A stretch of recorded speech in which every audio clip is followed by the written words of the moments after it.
Hello दोस्तों, स्वागत है नए वीडियो में। कैसे हैं आप सब? उम्मीद है आप सब अच्छे हैं और आप सब अच्छा कर रहे होंगे, अच्छी पढ़ाई कर रहे होंगे, तैयारी कर रहे होंगे। एग्ज़ाम्स की डेट्स आ गई हैं, एग्ज़ाम्स बहुत नज़दीक हैं, है ना? तो हमको खूब मेहनत करनी है, अच्छे नंबर से स्कोर करना है, क्वालिफाई करना है। तो मेहनत करनी होगी और उम्मीद है आपको ये वीडियो सीरीज़ जो हमने बनाई है आपको काम आ रहा होगा। PYQs ऑफ ऑप्टिक्स हम जो सीरीज़ लेकर आए हैं, है ना? आपको काफ़ी मदद मिली होगी इससे, काफ़ी अच्छा इम्प्रूवमेंट आया होगा आप में, है ना? और प्रैक्टिस करते रहिए।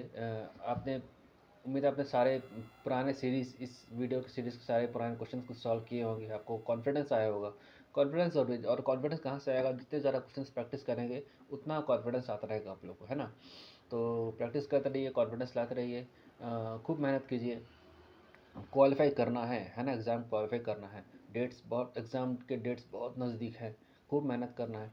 तो प्रैक्टिस करते हैं और स्टार्ट करते हैं इस नए वीडियो को। Let us start with the today's first question and आज का क्वेश्चन है, पहला क्वेश्चन ये है। In a Young's double slit experiment an angular width of fringe is 0.35 degree, है ना, on a screen placed at 2 metre away from for particular wavelength of 450 nanometre.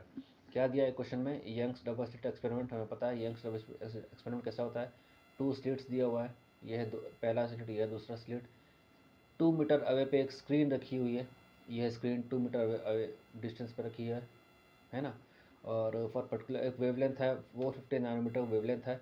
The angular width of the fringe when whole system is immersed in a medium of refractive index 7/5 is 1/अल्फ़ा। मतलब नया angular width दिया हुआ है, उसकी value कितनी है? 1/अल्फ़ा।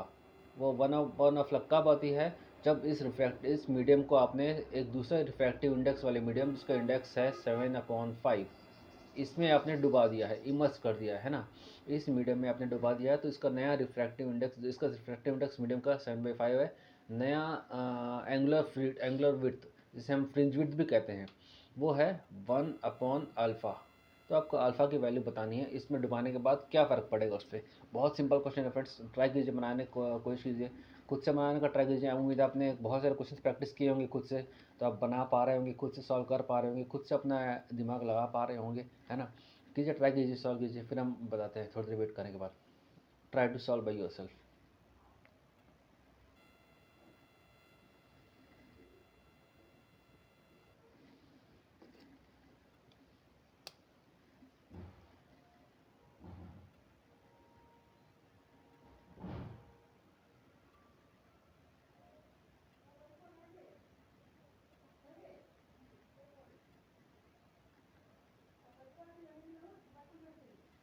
ठीक है, अब उम्मीद है आप समझ में आ रहा हो, क्वेश्चन अटेम्प्ट कर पा रहे होंगे, अटेम्प्ट कीजिए।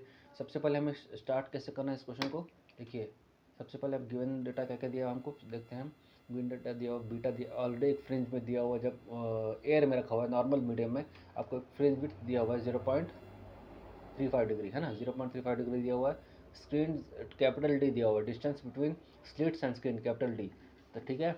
और फॉर एक वेवलेंथ दिया हुआ है 450 नैनोमीटर। तो अब क्या करेंगे, सिरा इसको निकालने की ज़रूरत नहीं है, सिर्फ हमको इतना मालूम होना चाहिए। जब किसी एक एक्सपेरिमेंटल सेटअप को आप किसी दूसरे मीडियम में रखते हैं, तो उसका फ्रिंज विड्थ, उसका वेवलेंथ कैसे वेरी करता है, हमने पहले पढ़ा हुआ। ये बहुत पुराना कॉन्सेप्ट, हमने वेवलेंथ के बारे में पढ़ा होता है। क्या होता है? Lambda dash new lambda will be equal to lambda upon mu, है ना? हम म्यू से डिवाइड करते हैं जब किसी रिफ्रैक्टिव इंडेक्स में करते हैं, हम डुबाते हैं। हमने इसके बारे में कैपेसिटेंस में भी पढ़ा हुआ है। कैपेसिटेंस का क्या फ़र्क पड़ता है जब किसी दूसरे मीडियम में रखते हैं, तो क्या करते हैं? C dash new capacitance will be equal to old capacitance divided by refractive index. जब भी किसी रिफ्रैक्टिव इंडेक्स में डुबाते हो किसी भी सिस्टम को, आपको कुछ नहीं करना है, रिफ्रैक्टिव इंडेक्स से डिवाइड कर देना है, तो आपका नया वाला आ जाएगा, है ना? तो सेम कॉन्सेप्ट हम यहाँ भी अप्लाई करते हैं। अगर हम इसमें अप्लाई करेंगे तो क्या मिलेगा हमें? Beta dash new fringe width, beta dash will be equal to old fringe width beta divided by refractive index. देखते हैं क्वेश्चन कैसे अटेम्प्ट किया है, कैसे। देखिए, सेम कॉन्सेप्ट है, divide beta dash will be equal to beta upon, और beta हमें दिया हुआ है 0.35 डिग्री। हम अभी रेडियन में कन्वर्ट नहीं करेंगे, डिग्री में रहने देते हैं, क्योंकि हमको फाइनली भी डिग्री में चाहिए। तो 0.35 अपॉन उसका रिफ्रैक्टिव इंडेक्स है 5/7, हमें क्वेश्चन 7/5 दिया हुआ क्वेश्चन में, है ना? 7/5 दिया हुआ है, तो यहाँ उल्टा हो गया, एक्चुअली यहाँ सही आया आंसर। 7/5 दिया हुआ है, तो आपका आंसर आ जाएगा।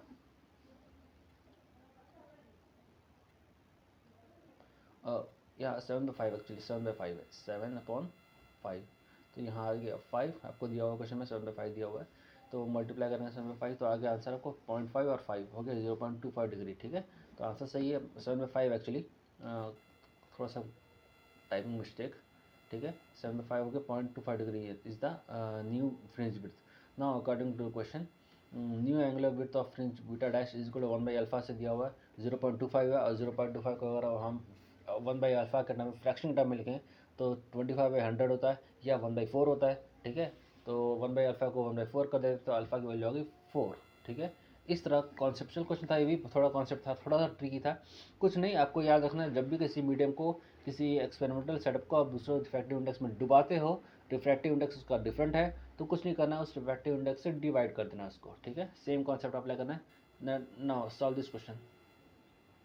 क्या है question, which of the following statement is correct. Rainbow के बारे में पूछा है, बहुत कॉन्सेप्चुअल क्वेश्चन है फ्रेंड्स। क्या बोलता है, option A, in primary rainbow observer sees red colour on the top and violet on the bottom. Option B, in primary rainbow observer sees violet colour on the top and red on the bottom. Option C, in primary rainbow light wave suffers total internal reflection twice before coming out of the water drops. और option D ये है कि primary rainbow is less bright than secondary rainbow. Which of the following is correct. सोचिए, सोच कर बताइए।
देखिए, simple सा कॉन्सेप्ट है, इसमें कुछ नहीं है, आपको बस इतना नॉलेज होना ज़रूरी है इसमें कि रेनबोज जो हैं, आपको वेवलेंथ रेलवे इंटेंसिटी पर डिपेंड करता है। प्राइमरी रेनबो और सेकेंडरी रेनबो दोनों में क्या क्या अंतर है, सिर्फ इंटेंसिटी का अंतर है। सेकेंडरी रेनबो का जो इंटेंसिटी होता है वो प्राइमरी रेनबो से थोड़ा कम होता है।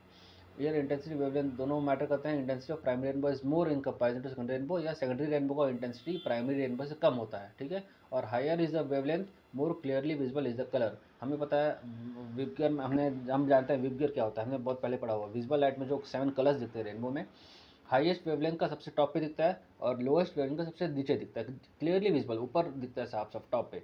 तो हमें पता है रेड कलर का वेवलेंथ सबसे ज़्यादा होता है और वायलेट का वेवलेंथ सबसे कम होता है, या रेड की फ्रीक्वेंसी सबसे कम होती है, वायलेट की फ्रीक्वेंसी सबसे ज़्यादा होती है। तो डिपेंडिंग ऑन वेवलेंथ, है ना, सबसे टॉप पे दिखाई देने वाला कलर जो होगा वो रेड कलर होगा।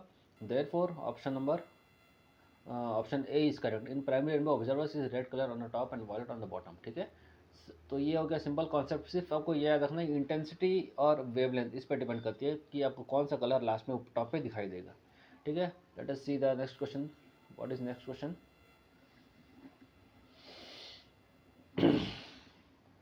Time taken by light to travel in two different materials A and B of refractive indices mu A and mu B and of same thickness is T1 and T2 and respectively. If T2 minus T1 equal to 5 into 10 raised power minus 10 seconds and the ratio of mu A to mu B is 1:2, then the thickness of material in meter is, आपको VA VB दिया हुआ है for velocity for both the materials. Option is this and this. तो how to solve this question? Very simple friends, again simple concept है, थोड़ा सा tricky है but देखिए देखते हैं। आपको दो मटेरियल्स दिए हुए हैं, refractive index mu and mu B, thickness of material दिया हुआ T1 T2, टाइम डिफरेंस दिया हुआ T2 माइनस T1। आपको कुछ ने स्पीड ऑफ लाइट का, आप मान लेते हैं लेट थिकनेस भी T है ना, तो कुछ ने स्पीड डिस्टेंस टाइम वाला इक्वेशन लगा दीजिए। आपको टाइम दिया हुआ है, इसको स्पीड थिकनेस अपॉन स्पीड से इक्वेट कर दीजिए, क्या हो जाएगा इक्वेशन। देखिए क्या हो जाएगा equation. Equation will be since speed is equal to distance upon time or time is equal to distance upon speed. So time को डिस्टेंस बाय स्पीड से कर लीजिए। डिस्टेंस हमारा थिकनेस है, स्पीड हमारा वी ए या वी बी दोनों के लिए। तो यहाँ से हमारा थिकनेस की वैल्यू हो जाएगी 5 into 10⁻10 upon V A V B upon V A minus V B.